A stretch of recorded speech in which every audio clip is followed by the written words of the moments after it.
Well, in our time, a group of entrepreneurs will be launching a peaceful protest outside. They rent guest houses in the old city with no chance of getting a license, simply because their lodgings are in pre-war houses, they don't have a back entrance, they're not fire safety compliant, etc., etc. So we're talking about the local community, and that touches me a little. I've interviewed them many times. I've listened to their issues many times. I understand when the local government needs to enforce, but I suppose there has to be a balance somewhere between compliance and at the same time enjoying tourism benefits. So I wish to know what your advice would be for local governments. This is practically a national problem. No, you know, it is very important that when you want to convert private home to be a commercial place to be rented out, you must comply with the requirements of the local government, because you know you're taking guests. You have to ensure to be a good host that your guests will be well taken care of in terms of security and all that. And it cannot be the exception that because of tourism, you know, then they can just do what they want to do in their home without complying with the requirement of the local government. When the other commercial places, they have complied. So please remember that even though it is important that we have the local communities, but please remember that you're taking guests, and the security of guests are utmost importance. Alright? So in this regard, my advice to them is that please, you have to comply with the local regulations. It is very important because you are taking guests. So as Malaysians, we are hospitable people. The safety and security of our guests are very important. Yeah, please.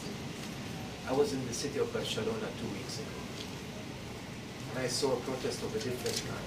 It was the hoteliers protesting against the government because they feel that this informal form of accommodation is hurting their businesses. So we have to see this picture in a more holistic way. There are many sides of this story. We at UNWTO have taken a very clear position on this. We have to embrace, we have to encourage these businesses and these entrepreneurs that are planning to protest today, which we would welcome. I would personally be more than happy and more than ready to speak to them directly if they want to, with the permission of the Chief Minister and the Minister. There are two very important requirements that must be met. First, we must ensure that it's a fair playing field. It's what? Fair playing field. If hotels and accommodations are going to be paying taxes, these accommodations will have to pay something, even if it's not exactly the same, but they have to contribute something. I was in Paris, where a lady came to protest, Anna Marie, and she told me, I'm a widow and so, and I'm renting my apartment, and the government wants to take taxes out of me. I can't afford to pay taxes. Only to find, after the conference, that this poor Anna Marie has 50 apartments rented. That's a business. 50 apartments for 50 rent. for rent.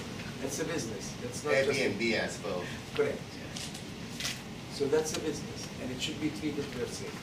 Different countries and different governments, are local governments as well, are treating it in a different way. For example, in the UK, they treat this income as personal income, not as commercial. Fine. But something must be paid. Some contribution must be made. It's an income. The community has a right to say it's fair. Otherwise, we will be destroying our hotel industry, which is also against the interests of the community. So lots of jobs, lots of economic revenue. But the second very important prerequisite that must be made is that we must ensure minimum of standards. Minimum Standards. standards. You cannot have places operating without hygiene standards that are of a certain level. There are security requirements as well. security, I don't only mean physical security, I mean national security issues.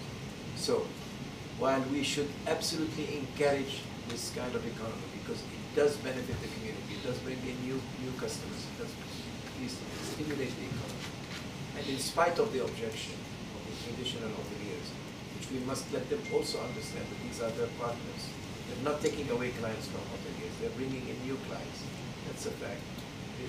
In spite of all of that, we cannot escape some kind of regulation, some level of life regulation. I know that the word regulating is not a very popular word, but at least they must register, they must know who they are. The government has a responsibility. You cannot just leave it like this.